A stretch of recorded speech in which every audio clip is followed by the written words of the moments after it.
Ekason, Ekale, at Bidetimuwa. This is Crossblogx TV. Don't forget to subscribe, like, and share. Àti ní tó bá ti ń jáde, bẹ́ẹ̀ náà làwọn máa mú wá. Ọ̀rọ̀ tó lù tó wá sọ yìí pé Ọọ̀ni of Ifẹ̀ ó sẹ̀tì wọn wọ́pọ̀ pẹ̀lú obìnrin. Wọ́n ní rọ́gbà ló wà nídìí ẹ̀ o. Wọ́n níbi tí Olúwo ti rí arábìnrin. Wọ́n ní gathering kan ni ò bóyá birthday Elégùṣì àbí bàbá Elégùṣì ni wọ́n ṣáà ní bó ṣe pàdé ẹ̀. Wọ́n ṣe pé láti Canada náà ti jọ wá o.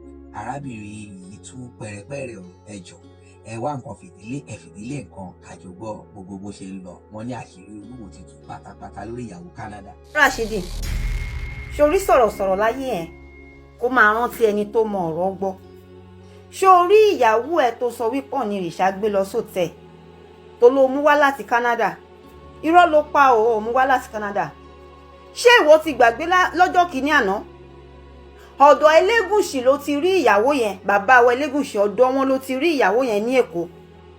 Ìgbà tí Elégùṣì ń ṣe 10 years remembrance sí bàbá ẹ̀ ni ìyàwó yẹn àti ọ̀rẹ́ ẹ̀ wá Elégùṣì wá sí Nàìjíríà láti Canada. Ibẹ̀ ló ti rí ìyàwó yẹn tó sọ wípé o fẹ́ fẹ́. Ní ọmọbìnrin yẹn ti gbà fún ẹ tó fi fẹ́ ẹ. Nínú interview tí ọmọbìnrin yẹn ṣe ìgbà tó sọ pé ó fẹ́ ṣe coronation ọba. Tó níwọ náà ti da ọba kí n bá ẹ mú láti bẹ̀ wá tó ló ti da ọba tó ló fẹ́ ṣe coronation ba. Ọmọbìnrin yẹn sọ nínú interview pé kò sí owó lọ́wọ́ ẹ̀, òun lọ sí Canada, òun lọ ta ilé òun tó wà ní Canada. Ìgbà tó ta ilé ẹ̀ tó wà ní Canada, torí ẹ̀ ló ṣe dé adé fún ọmọbìnrin yẹn. Àwọn àṣírí tó rò pé àwa ò mọ̀, àwa mọ̀ dáadáa, á dẹ̀ ṣàlàyé ẹ̀ fún ẹ. Torí ilé tí ọmọbìnrin yẹn tà ní Canada ó dé adé fún. Ó gbé ọmọ yẹn wá sí ọ̀dọ̀ ẹ ní Ìwó.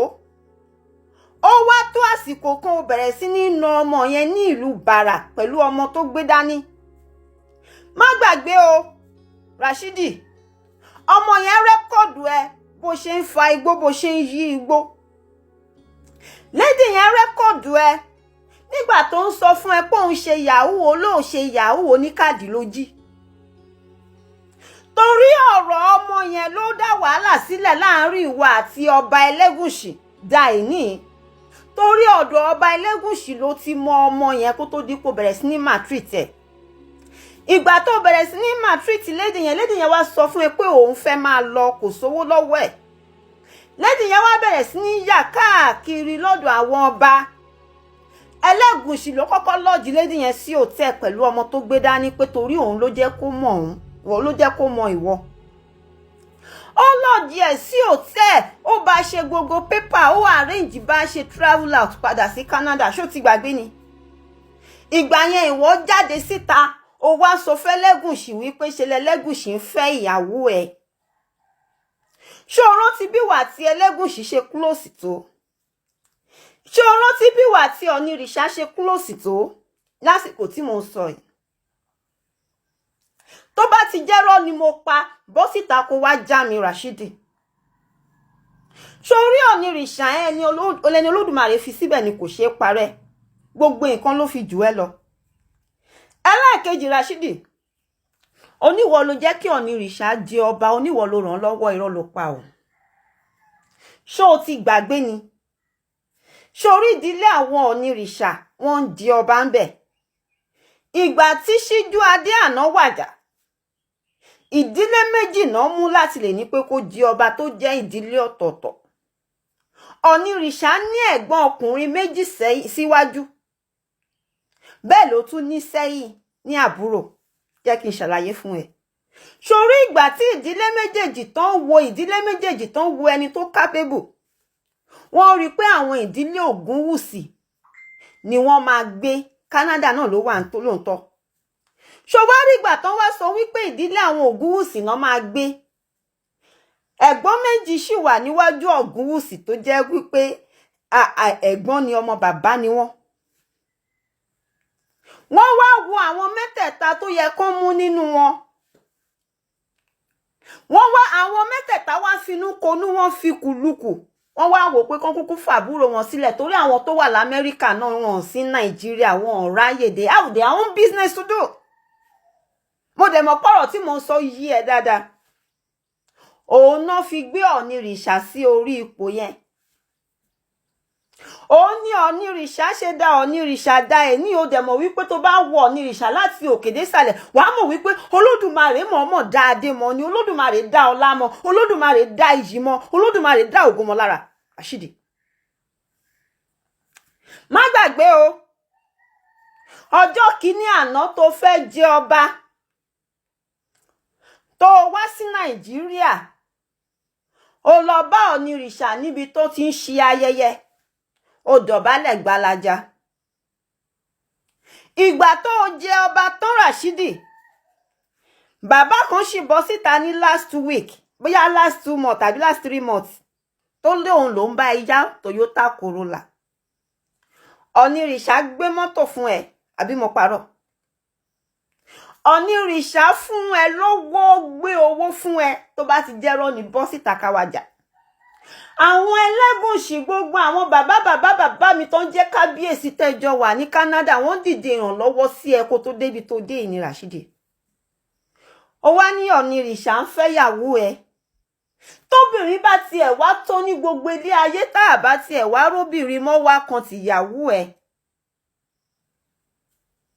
ó tó bá dúró ní ìpèbí dáadáa Rashidi tó dúró ní ìpèbí tó kọ́ ẹ̀kọ́ ìpèbí dáadáa wàá mọ̀ wípé ọba kò gbúdọ̀ gorí ìyàwó ọba ẹgbẹ́ láyé èèwọ̀ kò ní kíje. tó bá kọ́ ẹ̀kọ́ ìpèbí ni o wàá mọ̀ pé bó ṣe rí nìyẹn. ó wá ní onírìṣà fẹ́ pa ẹ́. ǹjẹ́ onírìṣà tiẹ̀ mọ̀ bóyá òun rìn? onírìṣà ò mọ̀ bóyá òun rìn débi tá pa ẹ́. ó dẹ̀ mọ̀ pé ẹni tá kúkú wí náà ò bá kú ò bá kẹ̀kọ́ níro tó á máa wọ̀ ẹ́ níran ni torí ó rí pé silent is the best answer for a fool like you. á máa wọ̀ ẹ́ níran ni kò ní dá ẹ lóhùn náà. wàá ti mọ̀ yẹn tẹ́lẹ̀ wàá ti mọ̀ sọ gbogbo ilé tó ṣẹ̀ bọ́ síta tó ṣẹ̀ wá ń sọ yẹn kò sí nínú ọ̀rọ̀ rárá kò jọra wọn. má jẹ́ kí n tàn yín Rashidi. ó wá ní Ṣàngó bàbá ẹ̀. Ṣàngó kì í ṣe bàbá ẹ̀ Allah ni bàbá ẹ̀ Muhammadu ni bàbá ẹ̀. abó ti gbàgbé ni olónídọ̀tí ni Ṣàngó.